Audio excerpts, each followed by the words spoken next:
आईचं दूध आटलं होतं एका माईचं, एका माऊलीचं दूध आटलं. लेकरू लहान होतं. लहानपणी लेकराला दुसरं खाण्याकरता काही देता येत नाही. त्यानं रडायला सुरुवात केली, भूक लागली. आईनं त्याला मांडीवर घ्यावा, त्याच्या तोंडावर पदर टाकावा, चोळीची गाठ सोडावा आणि त्या लेकराचं मुख हृदयाला लावावा. आईच्या वक्षस्थळातून आलेलं दूध ते चिमुकलं लेकरू पेत, तृप्तीचा ढेकर देत आणि प्रसन्न मुद्रेनं आईकडे बघून ते स्मित हास्य करत. आई येते, आई आई. पण योग असा आला, काय प्रारब्ध कर्मणो गहनो गती. त्या चिमुकल्या बालकाचं चिमुकलं वय असताना त्याच्या आईच्या वक्षस्थळातलं दूध संपलं, आटलं दूध, दूध नाहीसं झालं. फार प्रयत्न केले पण दूध काय कोणी देत नव्हतं. काळ बिकट होता. काळ कसा आहे माहिती आहे का? नालायकाला बोकांडीवर घेते. ज्यानं जीवनभर तिळभर पाप नाही केलं त्याला पाणी देणार नाहीत. समाज आग्या मावळाच्या माश्या आहे. समाज कसा आहे? आग्या मावळाच्या माश्या आहेत. धुपण आणलं त्याला कांदा काढू देते, माश्या उडून जात्यान धुपण घेऊन येणाऱ्याला आणि त्याला मत काढू देतात. आणि रस्त्याने एखादं गरीब चाललं की त्याला डसत्यात. तसा समाज आहे. आता तुम्ही कीर्तनात बसले म्हणजे ज्ञानोबाराय म्हणतेत म्हणून मी तुम्हाला शंकर म्हणतो. पण चेहरे पाहिल्या पाहिल्या कळतं कोणाकोणाच्या पोटात रावण नाचायला. लगेच कळतं माणसं, लगेच कळतं. आज थोडंच आहे. माणसं कीर्तनात बसले म्हणजे साधू आहेत असा काही विषय नाही. आमचे लोक कीर्तनात उभे आहेत म्हणून साधू आहेत काय नाही. साधा सुद्धा महाराज असला की व्हॉट्सअप खेळत आहेत कीर्तनात. लय पक्वादे, गळ्यात शपथ मी खोटं बोलत असन तर सकाळच्या मरण. पण जीव पक्वादे आणि जीव भजन्या कीर्तनात व्हॉट्सअप खेळत असन त्याच्या 42 पिढ्या नरकाल जात्यान आणि त्याला बलिनाराच्या 36 नरकाल जात्यान. विठाला विठाला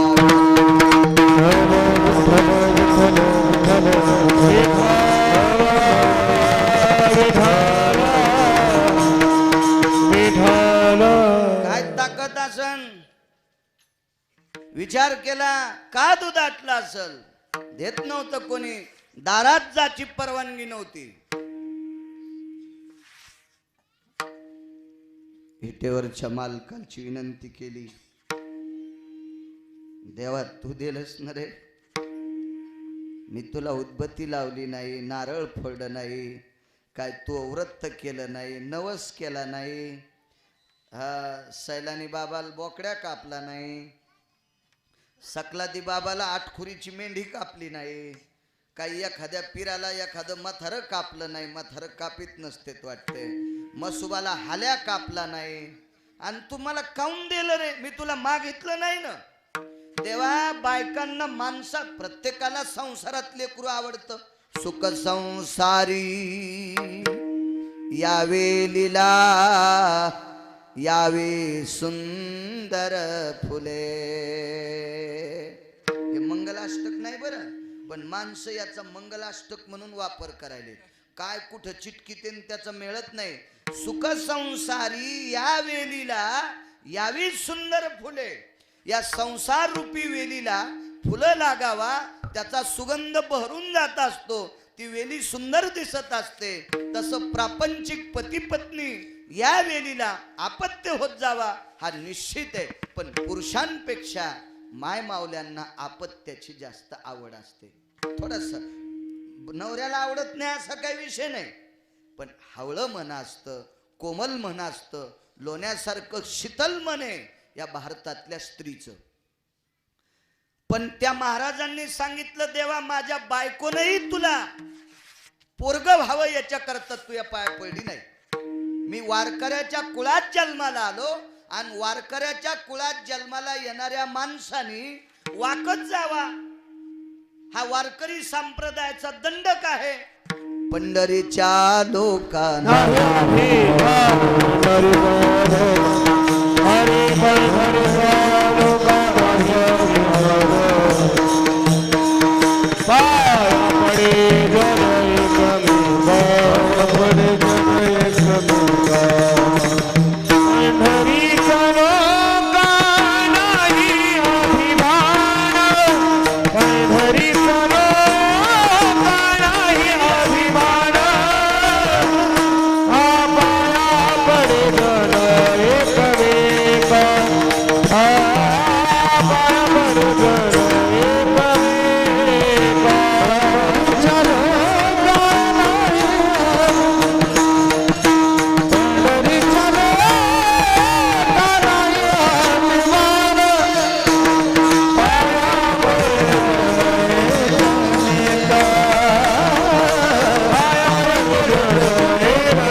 स्कंद जगतपते पंढरी परेशा मी वारकरी आहे तुझा.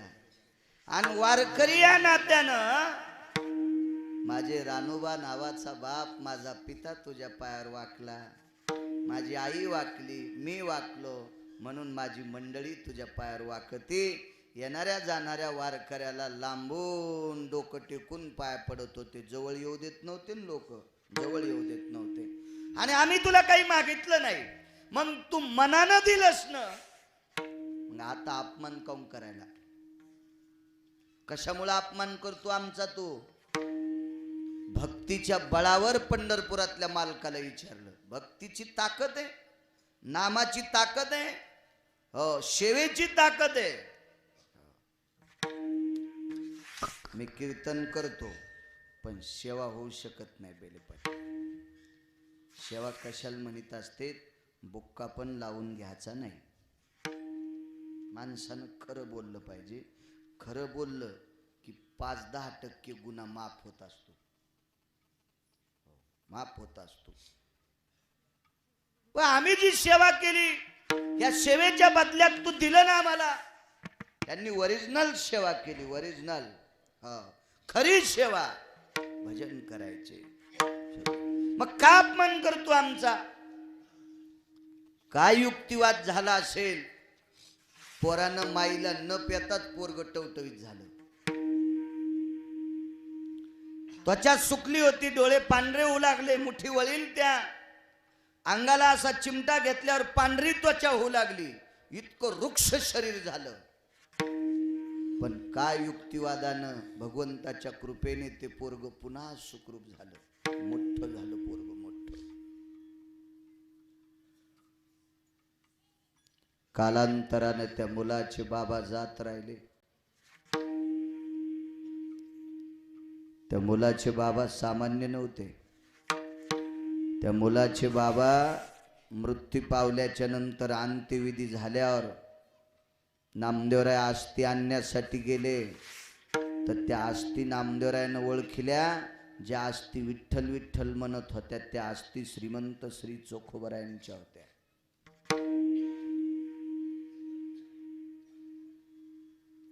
घेत चक्रपाणी पितांबरे, नामदेवे आस्ती आणल्या पारखोनी, आणि घेत चक्रपाणी पितांबरे.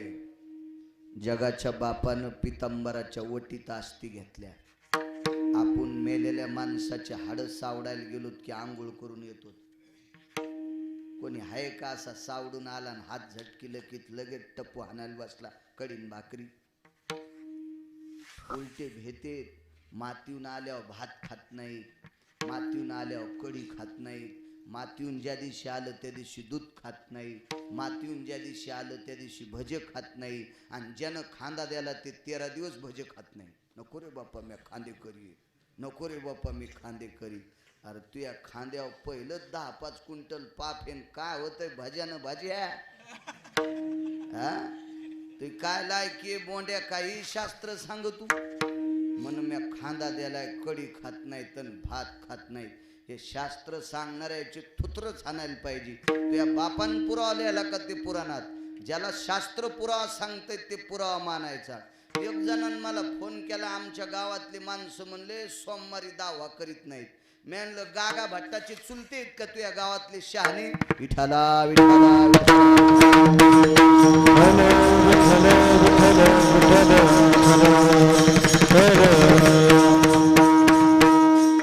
काय झालंय? अशा नालायक लोकांनी धर्माला कलंक लागत असतो. अशा हलकट लोकांमुळे संप्रदायाला गालबोट लागत असते. अरे शास्त्र त्या माणसाचं ऐकायचं असतंय ज्यानं शास्त्र वाचिले, ज्याला शास्त्र कळालंय त्याचं ऐकायचं असतं. सकाळी पाणी नेत नाही ते म्हणतो सोमवारी दावा करीत नसते. वारे खरकट्या विठाला विठाला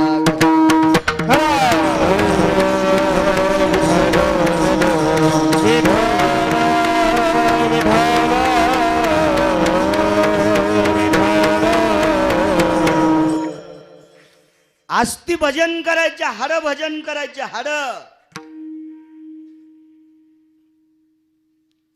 मुलानं वडिलांचा विधी केला.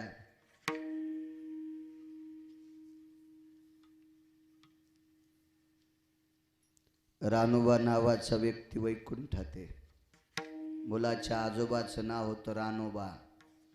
वैकुंठात आहे, वैकुंठात.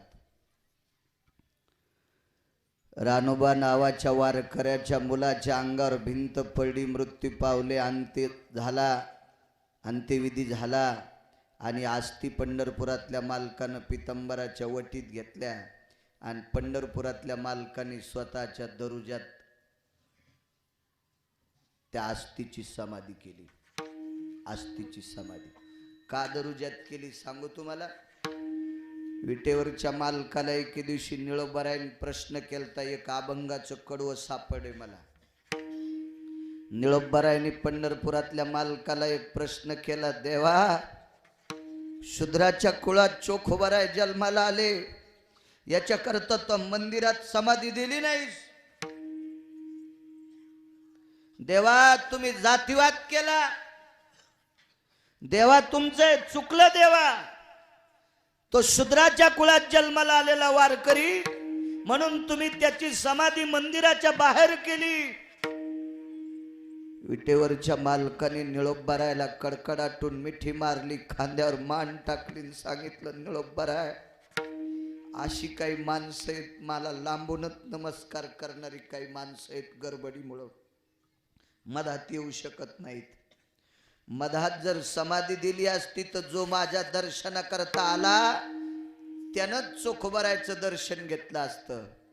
पण निळोबाराय गडबडीत ज्यानं माझ्या महाद्वाराला नमस्कार केला त्याला सुद्धा चोखोबारायचं दर्शन होतंय, याच्याकरता मी दारात समाधी दिली. निळोबाराय शोक करत होते. काय लीलाय परमेश्वरा तुझी, काय ख्याती आहे मायबापा, काय दयेचा सागर आहेस तू. योग असा आला, रानोबा नावाच्या व्यक्तीच्या बाजूला मुलाला अधिष्ठान, मुलाचं नाव चोखोबाराय. एके दिवशी चोखोबारायचा मुलगा कर्ममेळा येऊन या काळ बैसला शेवसा. कर्ममेळा हा कर्ममेळा नावाचा व्यक्ती हाई निमाला धर्मदंड घेऊन आला. एक जण वैकुंठामध्ये धर्मदंड यम धर्म घेऊन फिरत असतो. धर्मदंड यम धर्म ज्या वेळेला घेऊन फिरत होता त्यावेळेला रानोबा नावाच्या चोखोबारायच्या वडिलांनी कर्ममेळ्याच्या आजोबांनी यम धर्माचा धर्मदंड पकडला. का रे म्हणे, तुये दूत नामधारकाला भेतात, भजन करणाऱ्याला भेतात. अख्खा आयुष्य पंढरपुरातली वारी केली न रे, त्याच्या बदल्यात मला वैकुंठ दिलंस. माझ्या पोटी जन्माला आलेला बाळ जगाच्या मालकाचा प्रसाद होता. अर्धा चोखलेला आंबा डालात सापडला, अर्धा चोखलेला आंबा डालात सापडला. पुजारी तापलं होतं, उष्ट आंबा देवाला देतो काय. रात्रभर आंब्याची डाल देणारा बांधून टाकला आणि रात्री 1 वाजता स्वप्नात दृष्टांत झाला. आंबा त्यानं नाही चोखला, मी चोखला. अर्धा का चोखला तर अर्धा त्याला प्रसादासाठी ठुलाय. आणि म्हणून पुजाऱ्याने रानोबा नावाच्या व्यक्तीच्या हातात आंबा टाकला.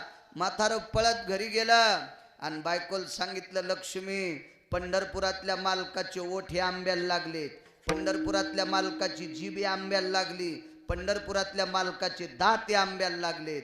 आंबा किती पवित्र असेल पाय, हे प्रसाद तू खाय आणि त्या प्रसादात झालेलं लेकरू चोखोबाराय. चोखोनिया फळ पक्षी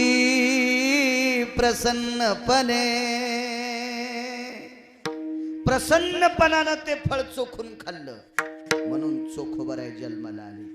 हे प्रसादातलं पोरग आहे, निष्ठावंत वारकरी आहे. देवा हे यमधर्मा, अरे मेल्याच्या नंतर त्याच्या हाड विठ्ठल विठ्ठल म्हणत होते. आमच्या 2 पिढ्या अशा आहेत आणि 3ऱ्या पिढीला बी तो इथं आणलंस. तुला काही शरम आहे का नाही. चोखोबारायच्या वडिलांनी यमधर्माचा दंड पकडला आणि सांगितलं, का रे आम्हाला कळायला आम्ही भजन केलं, ते झाल्या झाल्याच भजन करीत उपजताची कर्म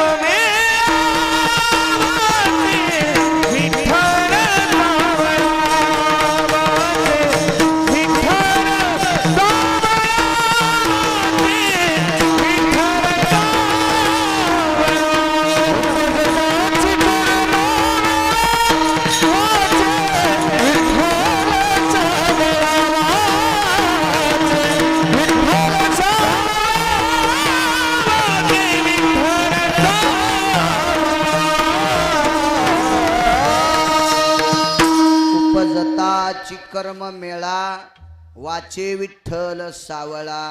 हे लेकरू आईच्या पोटातून जन्म झाल्यावर आपण रडत बाहेर येतो, झाल्या झाल्या त्याच्या जिभेच्या शेंड्यावर विठ्ठल नाव नाचत होतं. विठ्ठल नाव, विठ्ठल. अशी ठराविक लोकायला लेकर झाली. प्रल्हाद नावाचा पुत्र कयाधूला झाला, झाल्याबरोबरच नारायण म्हणू लागला. झाल्याबरोबरच, कारण तिच्या पोटात प्रल्हाद होता त्यावेळेला नारद भक्तिसूत्र नावाचा ग्रंथ ऐकिला. 9वीदा भक्तीचं स्तोत्र आई पोटात पोरगा असतानाच ऐकिलं, म्हणून झाल्या झाल्या नारायण नारायण म्हणत होतो. चोखोबारायचा मुलगा विठ्ठल विठ्ठल म्हणत होता आणि नामदेवरायाचा मुलगा सुद्धा देवाचं भजन करीत होता. म्हणून जनी म्हणे नामदेवा नाव नारायण ठेवा. हो, इतकी ताकद. अजून 9 लेकरं येत, झाल्या झाल्या भजन करीत होते.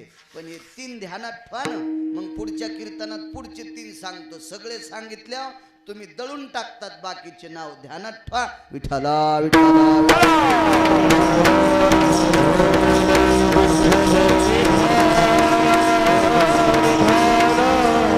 जन्माला आल्याबरोबर ज्याच्या जिभेवर विठ्ठल नावाचा ध्वनी निघत होता, बापापेक्षा पोरग भारी आणि बापाच्या पोरापेक्षा पण नातू भारी. कृष्णा इतका नातू. यमधर्माचा दंड पकडला तर दंड रडत होता रडत होता. इतक्या निष्ठावंत वारकऱ्याचा हात दंडाला लागल्याच्या नंतर दंड रडत होता. यमधर्मानं दंड सोडा, खाली वाकला आणि रानोबाच्या चरणावर दंडवत घातला. चोखोबारायच्या चरणावर दंडवत घातला आणि यमधर्माने जवळ बसून रानोबाला चोखोबारायला सांगितलं, मी दूताला विमान पाठिले आणि त्या विमानात आता तुमचा एकाचा नातून एकाचा मुलगा आहे, ते येणार आहे. आणि तिथं आल्यावर तिघायला प्रणाम केला आणि सांगितलं, याच्याही पलीकडचं भक्तीचं टोक जरी असलं पण काळ आमचा उशालाच बसलेला आहे. ते पहिलं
आरशात पाहायचं काम नाही.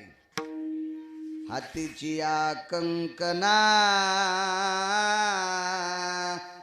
दर्पण कासया. काय करायचं भिंग हातातल्या अशा पाय न सकू.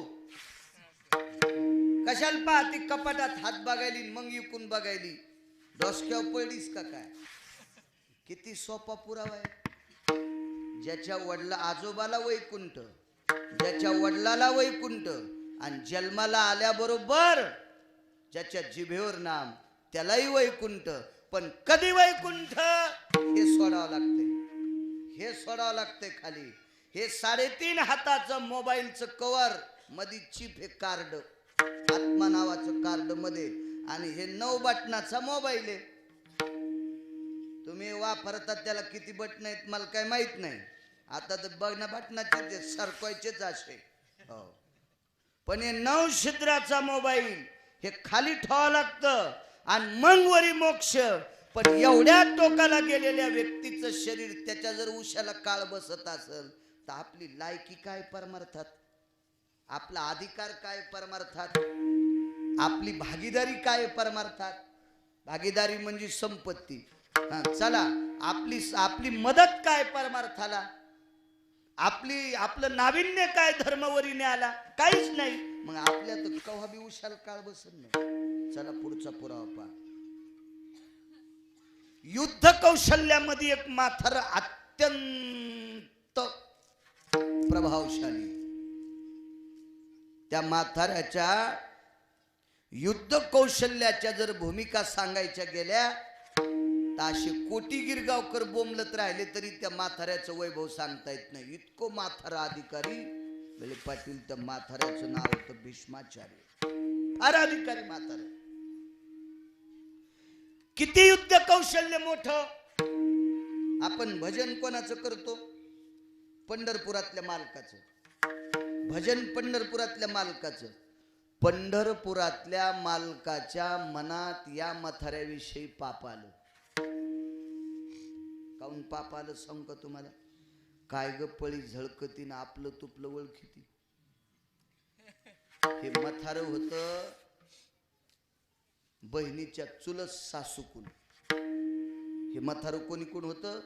पंढरपुरातल्या मालकाच्या बहिणीच्या चुलत सासूकून. म्हणजे गांधारीच्या पोरायकून लढत होतं हे म्हातारं. आणि पंढरपुरातल्या मालकाला त्याचा मेहना राजा करायचा होता. हे पहिल्यापासून आपलं तुपलं ओळखीत माणसं. आज चालू आहे नाही राजकारणात आपलं तुपलं असतच. आणि एक दुसरी गोष्ट अशी होती की ते भजन करीत होते. बर, पांडव भजन करीत होते. भीष्म कोणते वाईट होते? पांडव भजन जरी करीत होते तर बऱ्याच चुकले. मी सांगत नाही, महाभारत सांगते. धर्म सुद्धा खोट बोलले. अंगुष्ट त्या कर्मासाठी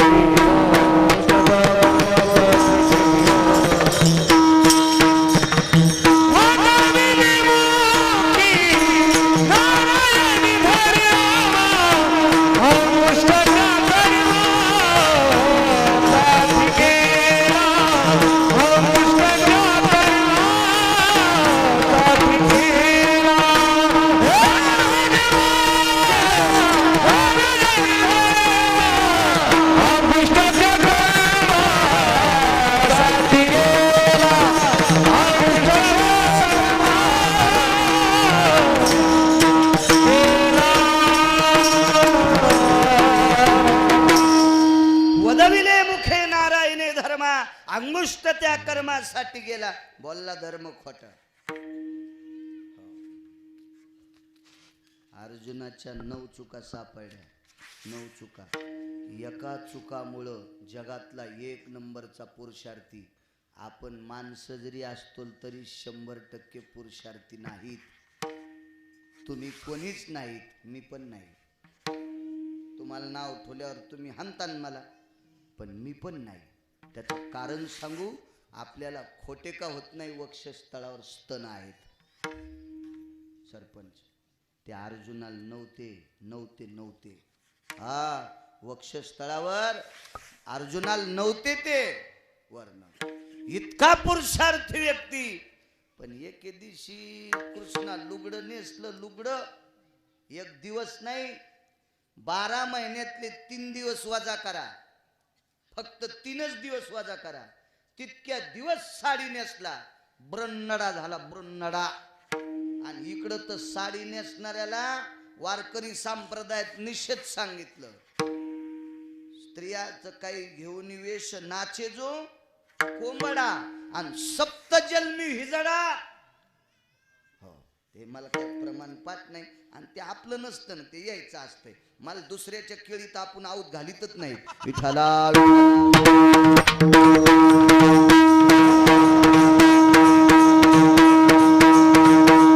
मग एकदा जर माणसानं साडी नेसली तर 7 जन्म हिजडा होतय.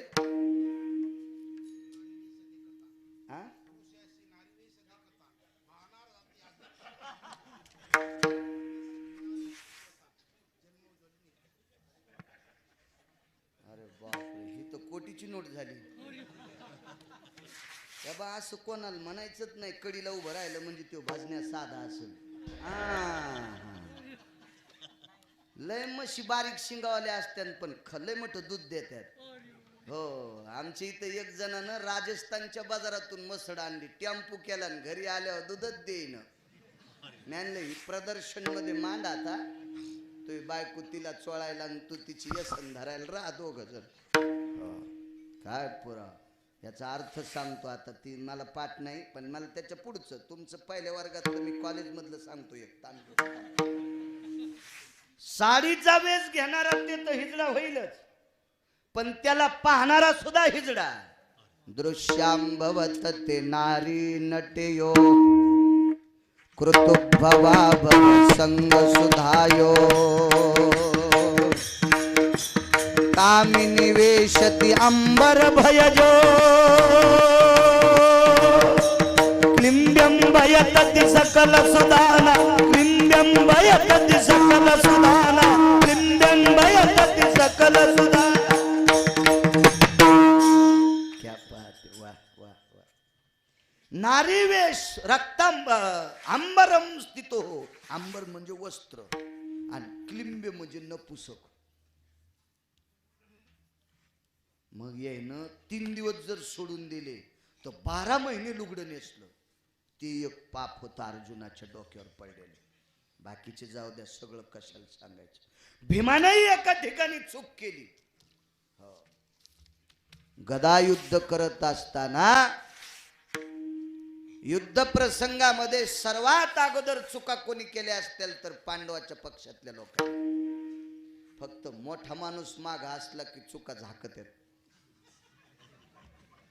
इतकंच फरक असतो बघा.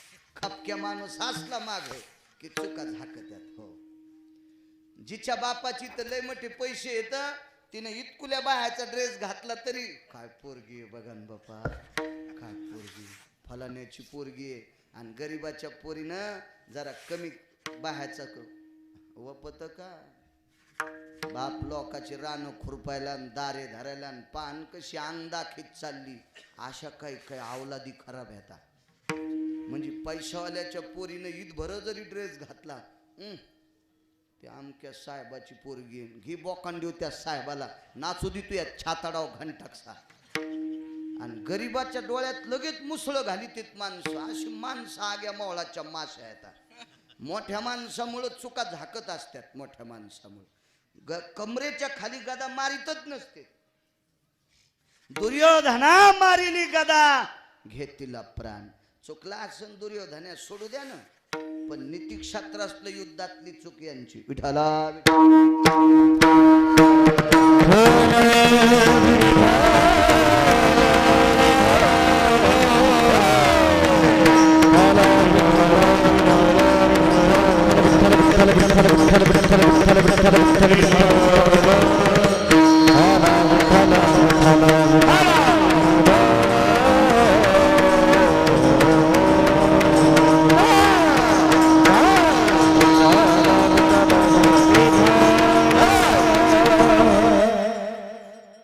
नकुल सहदेवानी सुद्धा 2-2 चुका,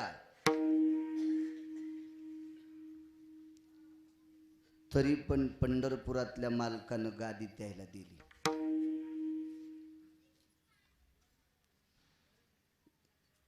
एकच चूक भीष्माचार्याची, ते 4 चुकीत विस्तांतर झालं तिचं. द्रौपदीचं वस्त्रहरण करत असताना भीष्माचार्यांनी मान खाली घातली. ते भाकरीचे कानकोंडे होते म्हणून.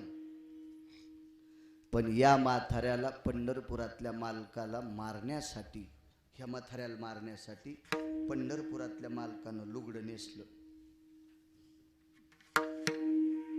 लुगडं नाटकात लुगडं नेसलं असेल तो भाग सोडून द्या, ते पार्ट झालं. पार्ट ते नाटकच झालं. याचं नाटक नव्हतं, हे शिखंडी झालं. शिखंडी म्हणजे हिजडा. आणि तो मथाऱ्याला मारलं. त्यार ती मथारं किती अधिकारी असेल कल्पना करा. विटेवरच्या मालकाला शिखंडीच्या रूपात आणते, तवा स्वतः मथारं खाली पडलं. ताकद काय असेल कल्पना करा.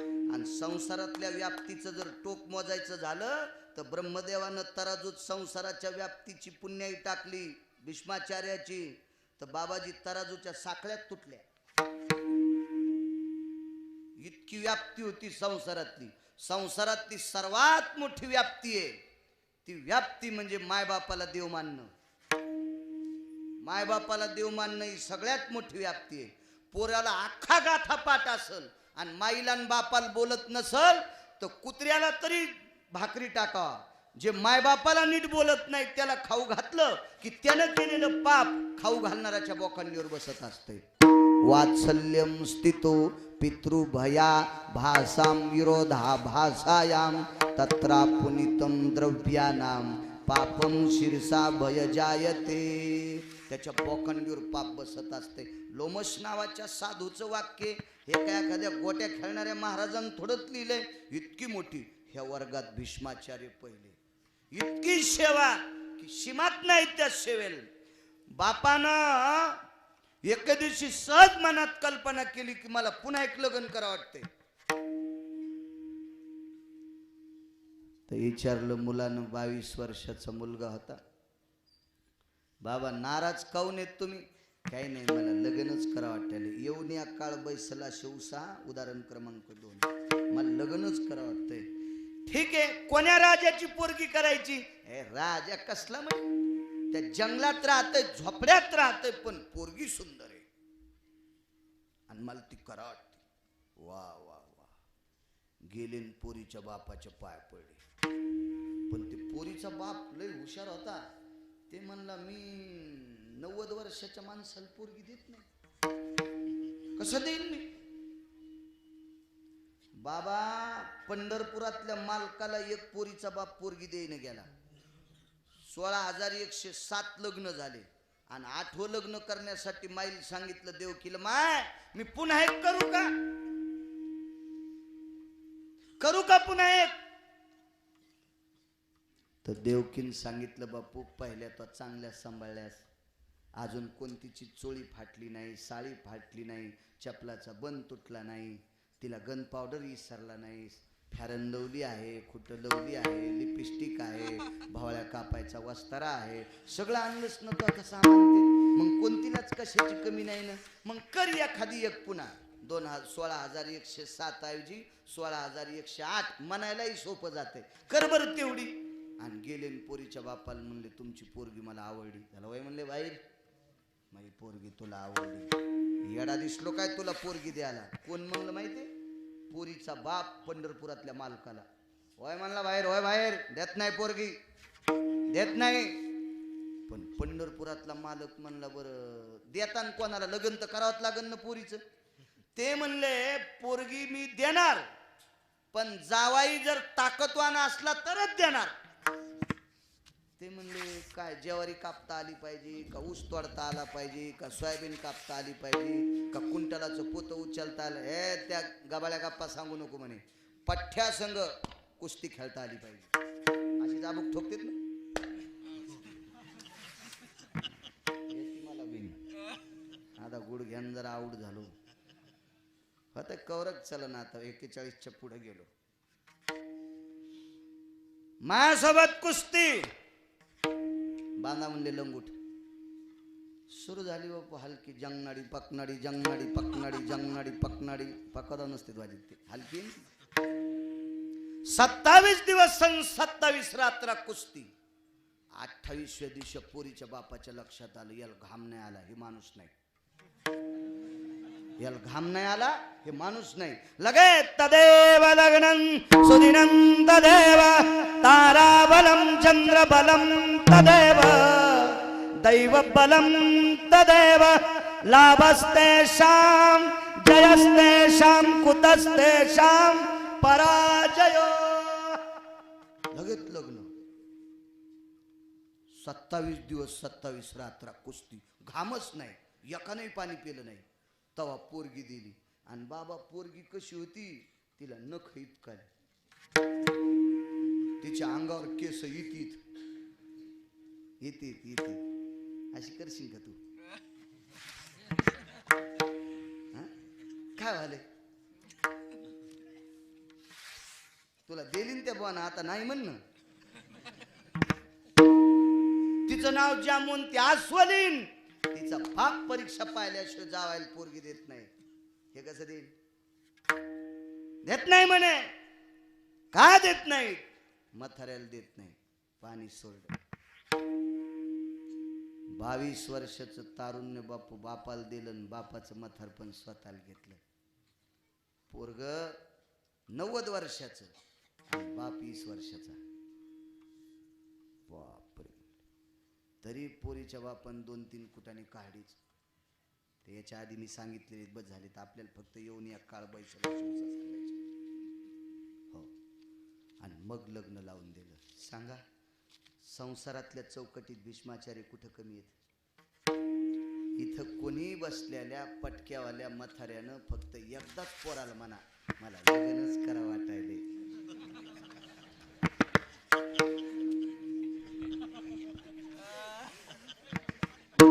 हसले ते बाबा.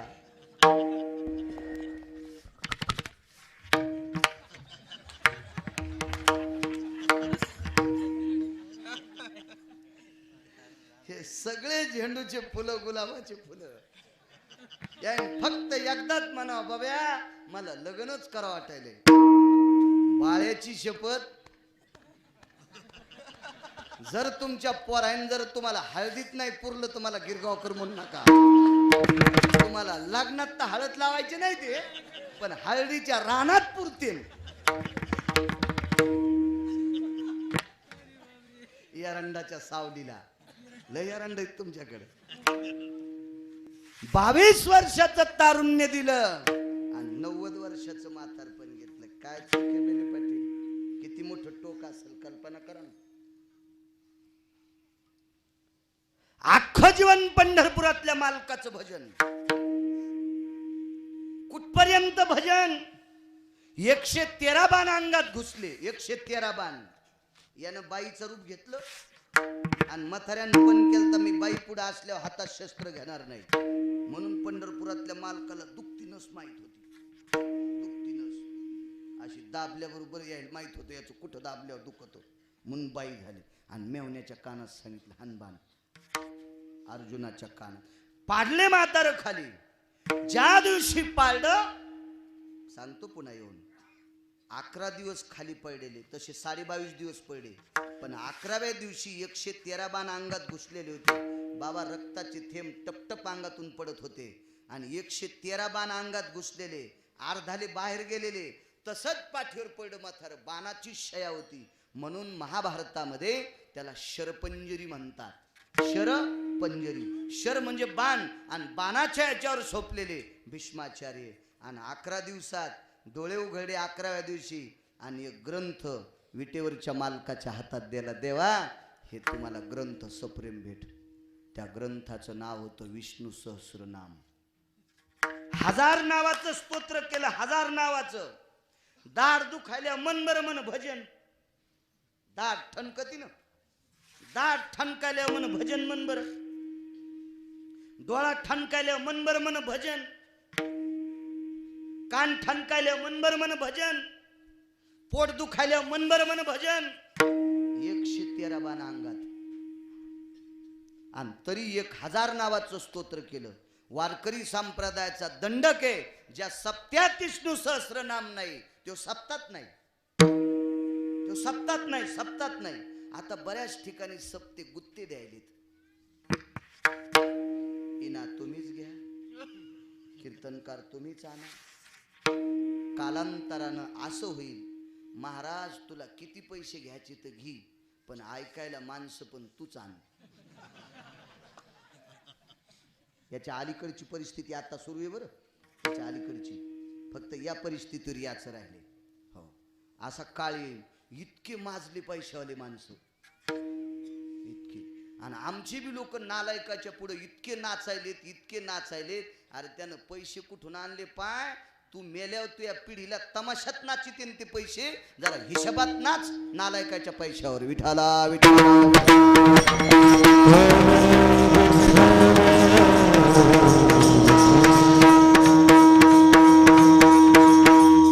करू शकतो का आपण भजन कृष्णा?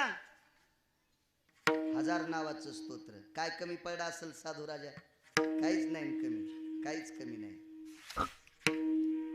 11 दिवस संपल्याच्या नंतर काळ असा उशाला होता. त्याच्या अगोदरचा प्रसंग आहे, पण आता काय काय मागन काय काय पुढं सांगू.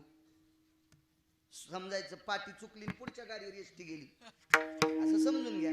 आता ते महाभारत आहे 18 पर्वाचं, 1.25 लाख श्लोक आहेत, आणि मी 2 घंट्यात किती सांगू? मला वाटतं 1 पस्तोर पोहोचलो मी आता. हो 1:15 वाजला ना, मग आपल्याला किती सांगता येईल त्याला? एक भीष्म पर्व म्हणजे स्वतंत्र पर्व आहे, 18 पर्वापैकी किती सांगता येईल त्याच्यातलं. आणि मग काळाला सांगितलं इकडे काय काम आहे? मी न्यायला आलो. थांब म्हणले. भगवान जी उत्तरायण कधी लागायचंय? तेव्हा काय कुठं वापरावा हे आजच्या कीर्तनातच सांगता येतं बरं. काही बी एक जण म्हणला आमचे वडील गुरुवारी मेले.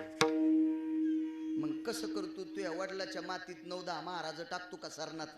तो हा बाप गुरुवारी मेला म्हणून काय याला काय शेंडा आहे का बुड आहे? काही मिळत नाही त्याला. नाही म्हणले आमचे वडील एकादशीलाच मेले.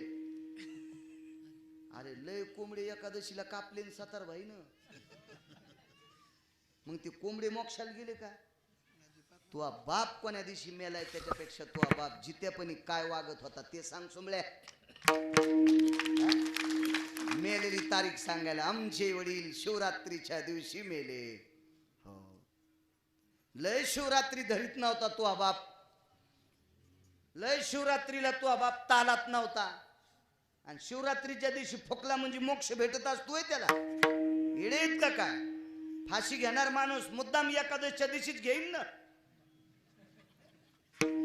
म्हणजे विमान तरी न्यायला येईल असं काय नसतंय. अद्याप नाही. वारकरी संप्रदायाच्या दंडकानुसार सुमृत्यू यावा. मृत्यूचे प्रकार 16 सांगितले, 16. त्याच्यापैकी सु नावाचा मृत्यू यावा, आणि हा मृत्यू उत्तरायणात यावा. स्वर्गाचे दरवाजे उघडे असतात. त्याच हा कधी जरी मेला चांगला माणूस तर त्याला जाताच येते, पण ते पुष्पक नावाचं विमान, पार्षद नावाचे 2 पार्षद असते यम धर्माचे. आस्तु भयो याप्ती पार्षदो नितिध्याया पार्थो यतो सर्व पुष्पको द्वापारो सर्वस्थितायाम कृते कलीचो भवा याप्ती त्रेतेचे भवन सकल स्थिता वैकुंठाधिपतये भवा भुवनम द्वारेशी परिभाषाय. ऋषुंडी नावाच्या साधूचं वाक्य. म्हणून त्याच्यासाठी काही पर्व सांगितले. उत्तरायण असावं, मग आमका असावं, दिवसा मृत्यू असावा का रात्री मृत्यू असावा, तो कोण्या वेळेला असावा, असं त्याचं एक ठराविक तितक्या पुरतं शास्त्र आहे. या शास्त्राच्या चौकटीत आपण तिळा इतके बसत नाही, आपण तिळा इतके बसत नाही. त्याच्यामुळे आपण ते डोक्याला गुडघ्याचं सोडून डोक्याचं सोडून गुडघ्याला गुंडाळायचं नाही, किंवा गुडघ्याचं सोडून पायाखाली दाबायचं नाही. आपण याच्यात बसत नाही, आपण दोपट मार्गात चालायचं. भीष्माचार्य यतीच्या यादीत होते, तप्याच्या यादीत होते, अनुरागाच्या यादीत होते, जप्याच्या यादीत होते, संन्याशाच्या यादीत होते भीष्माचार्य. म्हणून ही माणसं काही जपत होते. सांग उत्तरायण कधी आहे?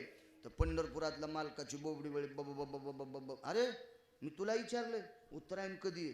तर उत्तरायण सांगणारे 2 माणसं बाबाजी बाजूलाच होते. एकाचं नाव होतं विदुर आणि एकाचं नाव होतं, सांगता येईल का किती महाराज फुकल्यावर सुधरताना? ते दुसऱ्याला जे ज्योतिष्य कळत होतं का, पंचांग कळत होतं का, त्याच्यावर व्यासांची कृपा होती. त्याचं नाव होतं संजय. व्यास कृपा दीपक संजय झाला. व्यासांच्या कृपेनं परिपूर्ण असणारा संजय फार दिवशी सांगितलं 22.5 दिवसाला उत्तर आहे नाही. बस रे म्हणले यमड्या तिथं 22.5 दिवसाला घेऊन जाय मला. ते म्हणला मी जाऊन येतो. काय तुम्ही माय आली बस म्हणे इथं बस. मंडपातच बसून ठेवलं 22.5 दिवस. एक जण म्हणला हे तिथं बसल्यावर बाकीचे माणसं कसे मारित होते. यम एकटा असतोय. हा जिल्ह्याला एक एसपी, एक सेकंड ऍडिशनल एसपी आहे का नाही. हो अप्पर जिल्हा अधिकारी, कोणता जिल्हा अधिकारी, तहसीलदार, SDO काय काही असतात ना, नायब तहसीलदार, पुन्हा मंडळ अधिकारी आणि पुन्हा त्याच्या खाली ग्रामसेवक, तलाठी लय मोठे असतात ना उकरायला. तसे मग आता वरी का कमी असतील का. इथंच बसून तुला इथून उठायचंच नाही म्हणले. 4 श्लोक आले महाभारतात भीष्माचार्याने यमाला दट्टिलं. दक्षिणाधिपतयो भयो आश्रितम मम पदाश्रिताः यत् वास्तव्य जायते नाम कालाम निषदो भयो जायते. ज्या दिवशी माझा काळ संपन त्या 22.5 दिवसाला उत्तरायण लागन बेटा, त्या दिवशी घेऊन जाय. तोपर्यंत तिथंच थांब. त्याच्या पुढच्या एका श्लोकाचा उत्तरार्धातला इतका अर्थ गहन आहे आणि इतक्या खालच्या टोकाचं बोलले भीष्माचार्य. मी फक्त बायका पुढे आहेत म्हणून त्याचा अर्थ सांगत नाही. विठ्ठला विठ्ठला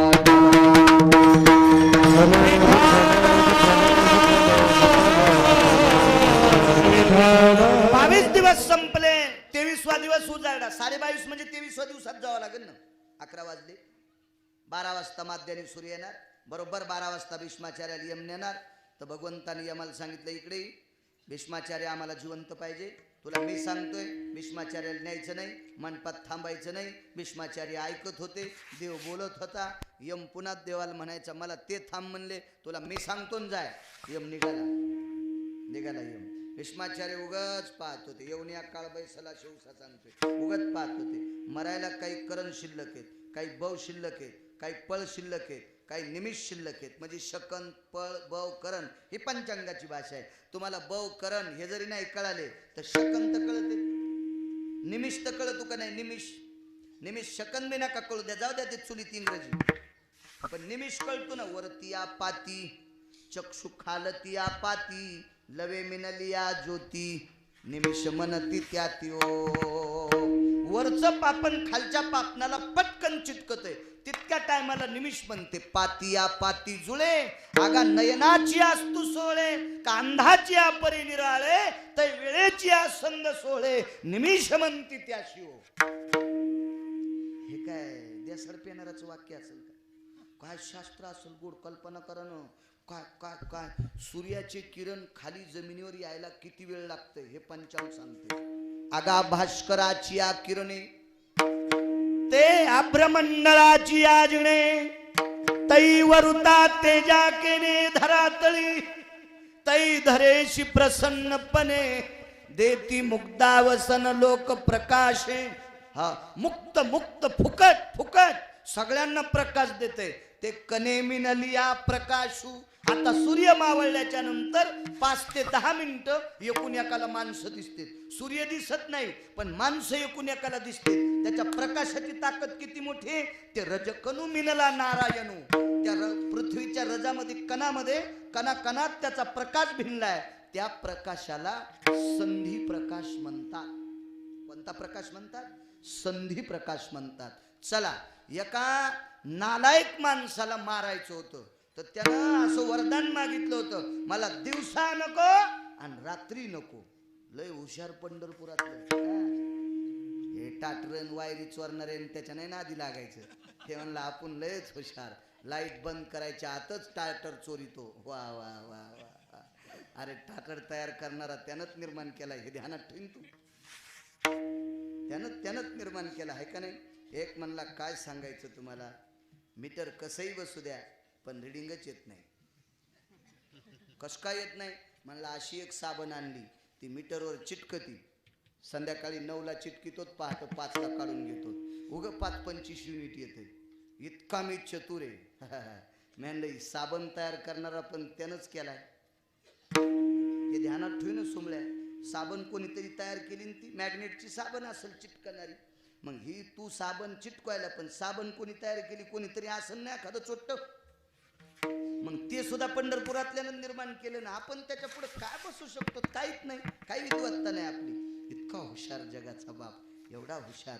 त्या आम्हाला सांगितलं बापू इथून निघून जाय, निघून. हा, ते संधी प्रकाशाचं सांगू लागलो. सूर्य मावळला आणि त्याला सांगितलं त्या आमच्या भक्ताच्या वडिलाला, ते भक्त म्हणजे प्रल्हाद, आणि त्याच्या बापाचं नाव हिरण्यकश्यपू.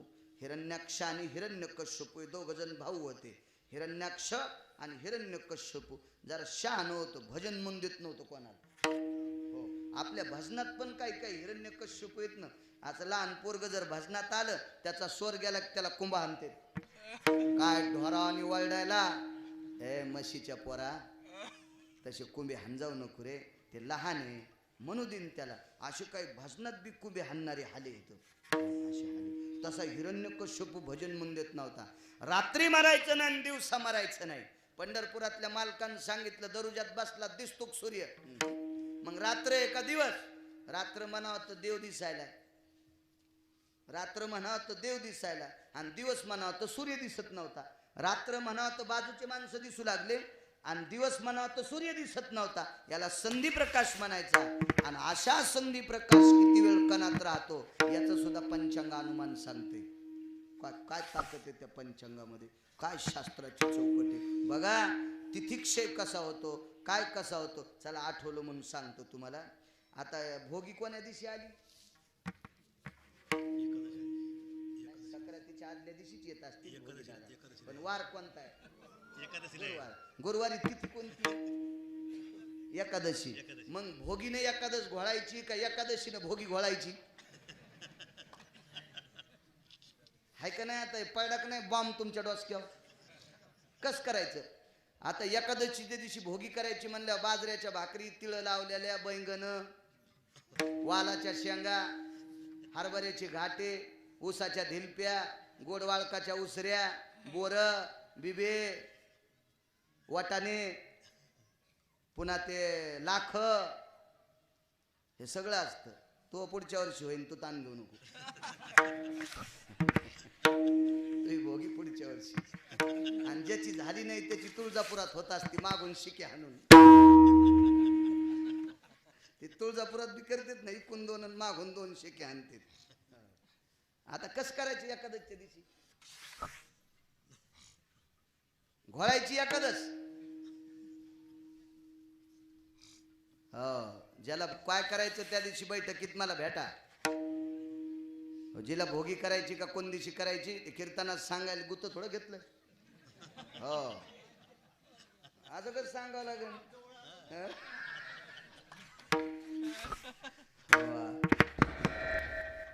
चांगला गुतेदार आहे. विठ्ठला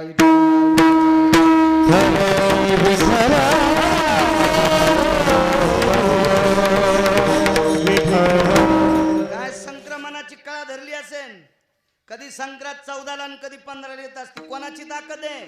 आगा भास्कराचे संक्रमणू धरिता नक्षत्र केनू तै ग्रहावर्तनी पावनो धरिल कालिता वेळेची असंधान वेळे निकटवर्ती सान पळाभव करणाचे पूर्णपण ते मकरे उतरी लागा तै तिळतिळ वाढे भास करू तिळतिळ लवे दिन करू तै सुभाषिता भास किरू कोण जाणे. काय शास्त्र आहे त्याच्यासाठी? दिवस कसा वाढवतो, पुन्हा खाली कसा येतो, कसा तिळतिळ वाढवतो. मग ह्या सगळ्या संक्रमणाच्या कथा पंचांगात सांगितल्या. शास्त्र आहे त्याच्यासाठी. असलं पाहिजे पंचांग. अहो, सगळ्या नमुन्याचे पेपर वाचू वाचू महिन्याला चष्मे बाजलेलेत लोक, पण 35 रुपयाचं पंचांग घरीत होत नाही. इतके माणसं रगील झाली, इतके रगील झाली माणसं रगील. शेतकऱ्याकडे पंचांग असा फणीचक्राचा काल ओघाळता येतो आणि त्या काल ओघाळल्याच्या नंतर पेरणी करता येत असती. त्या कालाचा काल निषेध टाळल्याच्या नंतर कधीच गव्हावर तांबुरा पडणार नाही. विज्ञानवादी एखादा म्हणीन बाळू महाराज अंधश्रद्धा सांगायला फुसक्या, तो काय टपऱ्या सांगतो आम्हाला अंधश्रद्धा. शास्त्र सांगतंय शास्त्र. आणि शास्त्र काय तुझ्या बापान लिहिलं नाही ना आमच्या आज्यान लिहिलं नाही. शास्त्र लिहिणारे माणसं अधिकारी. पांचटा तुझ्या अंगात जर दुसरं रक्त आलंय पाश्चिमात्य संस्कृतीचं म्हणून तू या संस्कृतीला नाव ठेवतो, पण तुझ्या बोखांडीवर पाय देणारा पंढरपुरातला मालक हे लक्षात ठेव. विठ्ठला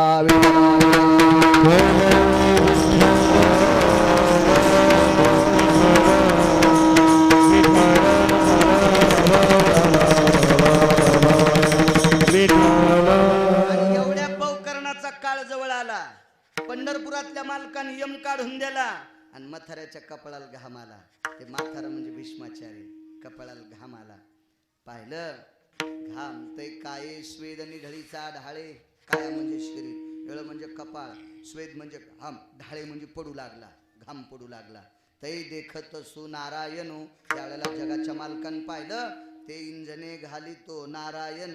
इंजन म्हणजे वारं, स्वतःच असं इंजन वारं घालू लागला जगाचा मालक. घाम थांबन गेला. पुन्हा इंजन घालण्यासाठी आमचे विदुर काका आले. काय इमानदार माणूस. विदुर काकानं घाम पुसला, आपलं वारं घातलं, काही जमलं नाही. व्यासांची कृपा असणारा संजय घरी बसल्या बसल्या आंधळ्याला सांगत होतं किती मेले. हो किती मेले.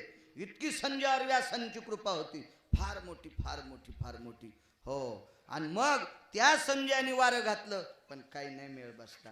घाम येणारा थांबला पण आल्याला थांबत नव्हता. तितक्यात 2-3 सेकंद टाइम शिल्लक राहिला निमिष. तितक्या वेळात एक जण आला आणि स्वतःच्या उपरण्यानं वारं नाही घातलं, असं कपाळच पुसलं. तो देवानं पाहिलं आपण नुसतं वारं घातलं, आता या माणसाला कळाले आणि कपाळ पुसलं.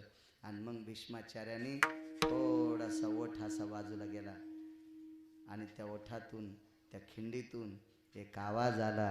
जगदानंद कंद पतयो निमिषान सारयो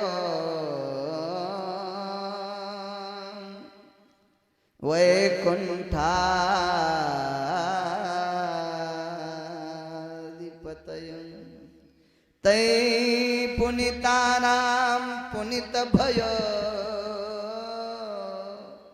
चक्षुं दृशा न जायते. स्वतःच्या कीर्तीचे पवाडे गायले. मी किती नशिबवाने, जगाचा बाप वैकुंठातला मालक मी मरताना डोळ्याने पाहलो आणि जगातल्या वैकुंठाच्या मालकाचं नाव मी मरताना या जिभेन घ्यालो. असे 2 पुरावे सांगितले आणि जगाच्या मालकानं अशी छाती चोळली. पितामह ताण घेऊ नका, यमाला काढून दिलंय. 2-3 सेकंद आयुष्य राहिलं होतं आणि गालातली गालात म्हातारं हसलं. पंढरपुरातल्या मालकाने विचारलं हसता का? कृष्णा अरे शरीरानं यम काढून दिलास रे तू, शरीरानं यम काढून दिलास. तुम्ही वारं घातलं घाम जिराव म्हणून, पण घाम नाही जिराला. ज्यानं हातात कपडा घेऊन माझं कपाळ पुसलं तो तुम्हाला दिसायला माणसाच्या रूपात होता पण तो यमच होता. देव बाजूला आहे, भीष्माचार्य पळलेले, विदुर काका, अर्जुन बाजूला, धर्म भीम अर्जुन नकुल सहदेव आणि संजय बाजूला. या सगळ्याच्या देखता भीष्माचार्याचा घाम माणसाच्या रूपात यमानं पुसला आणि शकंदात प्राण काढला. म्हणून शांती ब्रह्म एकनाथ महाराज म्हणतात एवढ्या मोठ्या भीष्माचार्या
भीष्माचार्यांच्या यादीत कोण्या कोपऱ्याला बसू?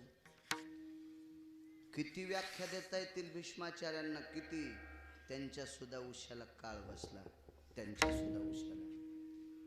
अहो, एका महाराजानं सापाचं विष संपिलं, सापाचं भजन केलं. सर्पाच्या नगरीत 3 दिवस भजन केलं, तर त्या भजनाचे असे प्रसाद उमटले की त्या ठिकाणचे साप निर्विष झाले, निर्विष. चीनमधल्या लोकांना खाला. ज्या मथऱ्यानं भजन केलं सापाचं विष संपलतं का बाबा? त्या हलकट अवलादी ते सर्प खात्यात. खान म्हणत यायला कोबरा, काय मायवेली का त्याची कोबरा खाला? कोबरा नावाचा सर्प लय विषारी असतोय म्हणून त्यानं 16 फुटावून अशी फुटकार हाणली आणि तिला इतका थेंब गालावर पडला की 14 सेकंदात माणूस मरतो. तोंडात नाही जाऊ द्यायचं, नुसतं त्वचेवर जरी विष पडलं, गुलाबी कलरचं विष. मी काय कोबरायचा डॉक्टर थोडाच आहे. डॉक्टर सांगतात ना टीव्हीवर, कोणाची तर जर लवकर गेलो तर टीव्ही बघायला भेटते. आपल्याला टीव्ही नाही, टीव्ही नाही, काय नाही. हीच आपली टीव्ही आहे. मेमरी कार्ड आपलं फर्स्ट क्लास टीव्ही आहे, त्याच्यामुळे ते काचाडे कशाला बघायचे. तर हे सर्पाचं विष संपवायची ताकद ज्या साधूच्या भजनात आहे, त्या साधूच्या सुद्धा उशाला काळ बसला. आपली काय कथा आहे राजू? एका बाईनं अख्खं गाव अग्नीतून वाचिलं. शांडिल्य, सुमती, ह्या 2 बहिणी होत्या. अख्खं गाव वाचिलं. 9 दिवस सूर्याला खाली येऊ दिलं नाही आणि 10व्या दिवशी सूर्य उगवला. काय ताकद असेल त्या बाईची? ती बाई, तिचे मालक, तिची बहीण, तिच्या बहिणीचा मालक, यायच्या पण उशाला काळ बसला. येऊन या काळ बैसला असे उसा. किती मोठी लोक आहे, किती मोठी लोक. काय अधिकार असेल या लोकांचा? एवढी मोठी शक्ती असताना यांच्या उशाला काळ बसतो. तुमची आमची काय कथा? ते फुलं वाटत 10-5 लोकायला. विठोबा रखुमाई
एवढ्या मोठ्या लोकांच्या उशाला काळ बसला. बायका म्हणत्यान मेल्यानं सक्रातीच्या घोळात पाडला आम्हाला.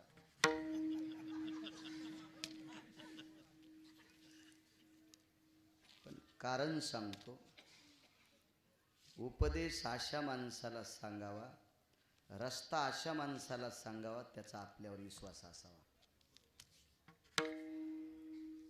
कोण्या दिवशी भोगी करा मी मुळीच सांगणार नाही, मला माहिती आहे. मला विटेवरच्या मालकांनी ती बुद्धी दिली, पण तुम्ही ठरवा. विद्वान ब्राह्मणाला विचारा. भोगी ही भोगविडा प्रदानातलं एक शास्त्र आहे, कर्म आहे. स्त्रीला, सौभाग्यवती स्त्रीला आपल्या मालकाला आयुष्य प्राप्त व्हावं याच्याकरता केलेला विधी हा भोगीच्या दिवशी केला जातो. आता एकादशी जर असेल तर तुम्ही भोगविडा प्रदान करत असता सावित्रीला, ब्रह्मदेवाच्या, तर सावित्रीला एकादशी आहे.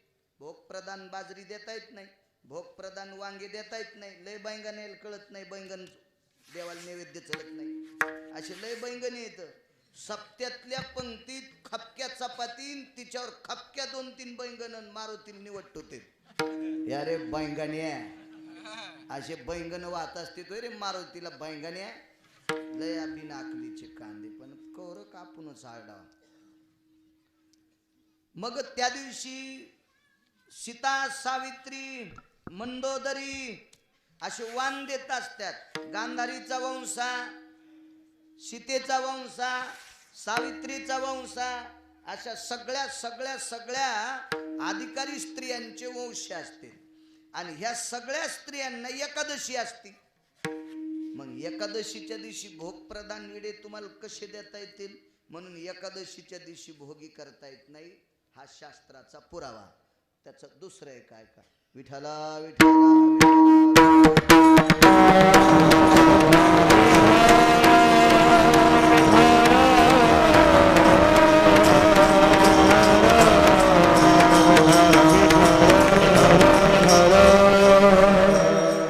पिंडाति काला भयं छेदां सर्वां सुजयो यत् पवित्रो निति सर्वानां पार्श्वो भवज्जायते रक्तं चन्दनस्थितानां अंगुष्ठादिस्नान भयो गया प्रजनो सर्वानां पितरो तृप्तिरोर्शान्तियं लुप्तपिण्डति भयन्ति वास